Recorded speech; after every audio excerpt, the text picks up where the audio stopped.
welcome to First Pages. Hope you're having a great day. Today I have a romantic comedy for you by Joanne Schwemm called Unexpected Chance. When I was little and watched the Olympics on my family's television in our humble middle-class living room, I'd get lost in my thoughts and would dream that I'd be the next great figure skater like Tara Lipinski or a great gymnast like Shannon Miller. Then I would go outside and attempt to ice skate on the pond behind our house and fall flat on my ass with my ankles going in opposite directions. I couldn't even do a cartwheel in our backyard and was far from graceful. I was lucky I could manage a somersault. My parents always said, "You can be whatever you want to be, Aubrey. You just need to apply yourself." Yeah, that's the story of my life. Since I was a 25-year-old college graduate with my master's degree in journalism and creative writing, I should have been able to handle whatever came my way. At least that's what my mom said when my parents sold my modest childhood home and moved to their ritzy chateau in Paris.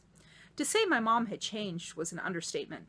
Apparently, my grandparents had invested wisely, and when they passed away, they left my mom everything.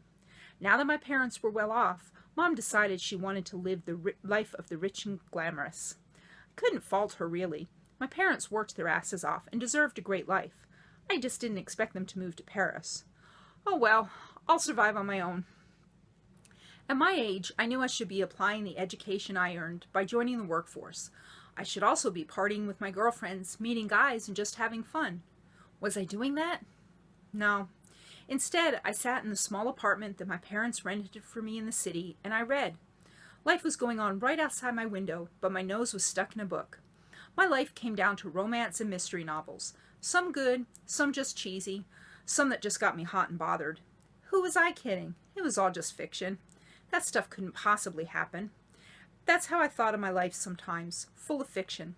I didn't have an ounce of romance in my life and had no clue how to remedy that. I looked around my small bedroom at the pictures, my parents and me at Jones Beach, my best friend Julie and me just goofing around, but none of me with a man. I realized I hadn't had a true boyfriend, well, ever. At one point I thought I did. His name was Garrett Reed. We were good friends, and I thought we had something special. He told me I was special, and I believed him, but once I slept with him, that was the end of the relationship. Maybe that was all he really wanted, or maybe I just didn't get his rocks off. I don't know. Honestly, he didn't do much for my rocks either. I snickered at the thought, although it still made my heart ache a little.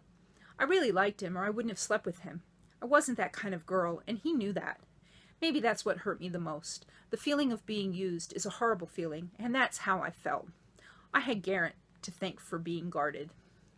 After graduation, I hoped to be an editor for the Times, but my secret aspiration was to write a romance novel.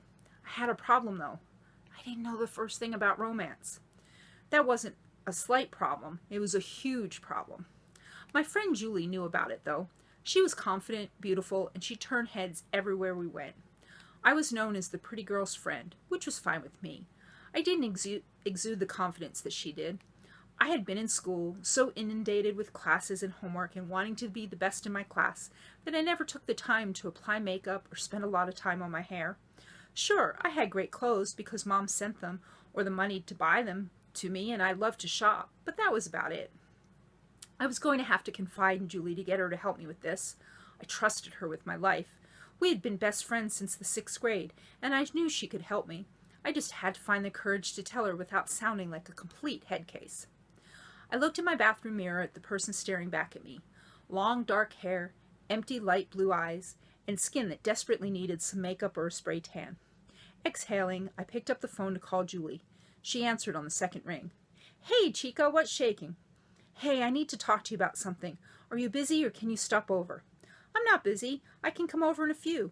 Is everything okay? Are you okay? You sound weird." "Yeah, I'm fine." I knew I didn't sound convincing. "I just need your help with something."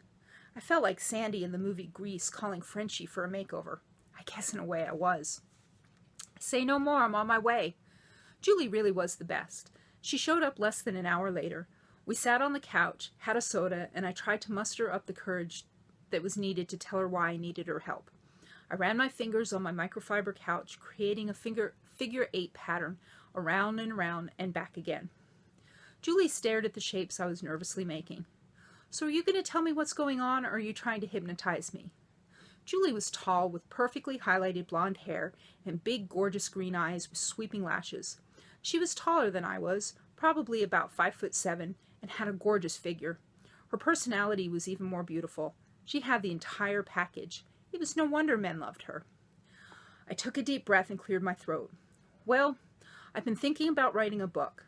A romance novel, to be exact. I looked up at her through my thick eyelashes to gauge some sort of reaction.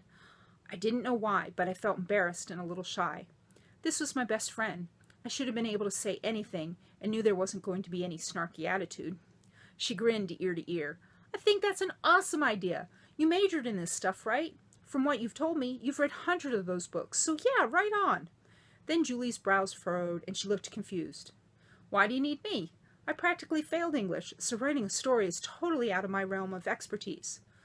Okay, here comes the hard part. I know my studies prepared me, and I aced my writing classes, and yes, I've read tons of books. But when it comes to actual heart-melting, making me want someone so bad I can feel it in my legs romance, I'm clueless. I looked down at my hands, which were now twisting in my lap. I haven't had a boyfriend in years, and the last one was crappy at best. I want to feel romance, the swept off my feet, I can't believe this is happening to me type of romance. Realization dawned in Julie's eyes, and they grew bigger. She bounced up and down on the couch cushion and clapped her hands as if they were on fire and she needed to extinguish them. Oh my God, we are so going to do this. I'm so excited. We need to find you a muse and get you a sexy outfit. Then we need to make sure that you're trimmed everywhere, if you know what I mean. She winked after that. I wanted to smile at her enthusiasm, but instead I felt a little nauseated. Maybe this wasn't a good idea. Okay, so the outfit seems easily attainable, and I don't need a trim anywhere except maybe the ends of my hair, but finding a muse will not be as easy. I made sure to use finger quotes when I said muse. That's where you're wrong, Aubrey. We can totally do this. As a matter of fact, I'm working at a speed dating event tomorrow night at a hot club called the White Orchid.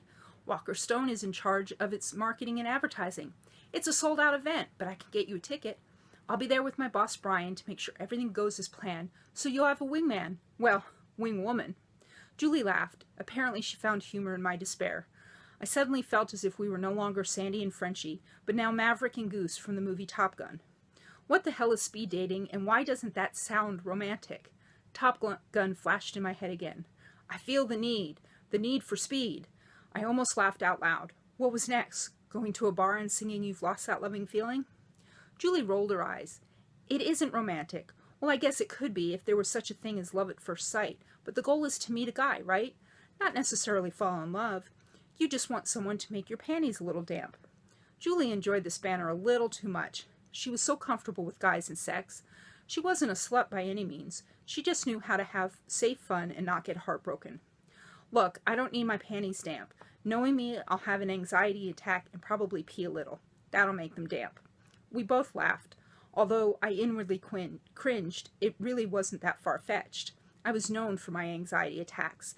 They started in middle school when I was picked on for not having the right brand of clothing or something like that. I ended up in the nurse's office, and that was where I met Julie.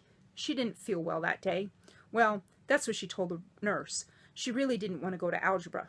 She confided in me that day, and we'd been inseparable ever since. Julie was one of the cool girls, so my being picked on was instantly over.